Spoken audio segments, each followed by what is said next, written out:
Assalamualaikum warahmatullahi wabarakatuh. Perkenalkan, nama saya Zulfa Lutfiana dengan NIM 18822500035, Prodi Pendidikan Bahasa Inggris.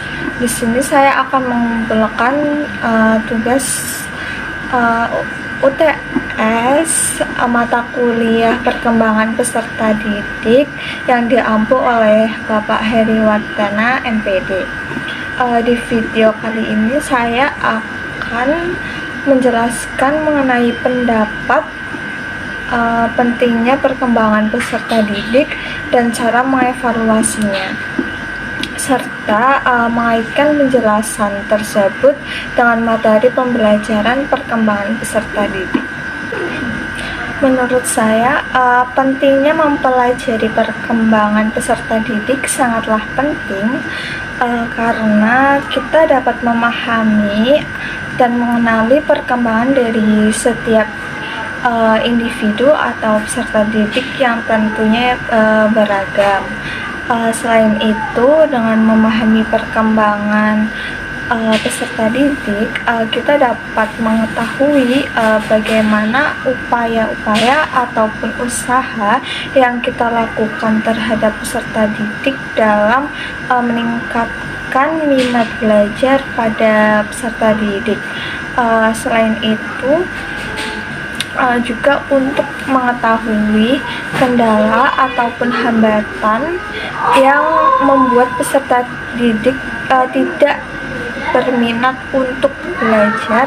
Seperti yang kita ketahui bahwa perkembangan setiap peserta didik itu berbeda-beda, baik dalam segi fisik, motorik maupun kognitif peserta didik itu sendiri. Dan bagaimana upaya pendidik dalam mengevaluasi masalah tersebut? Menurut saya, kita dapat memulai dari cara kita mengajar dengan lebih bervariatif atau melakukan sesuatu yang kreatif dan inovatif, sehingga peserta didik lebih bersemangat atau tidak bosan dengan kelas, sehingga materi yang disampaikan pun lebih dipahami oleh si peserta didik tersebut. Dan bagaimana kita mengetahui sejauh mana pemahaman peserta didik itu? Kita dapat melakukan atau mengadakan kuis maupun tes atau mengajukan pertanyaan-pertanyaan mengenai apa yang kita ajarkan atau yang telah dipelajari peserta didik itu, supaya kita dapat mengetahui sejauh mana mereka berkembang, apakah peserta didik itu mengerti atau memahami apa yang kita sampaikan.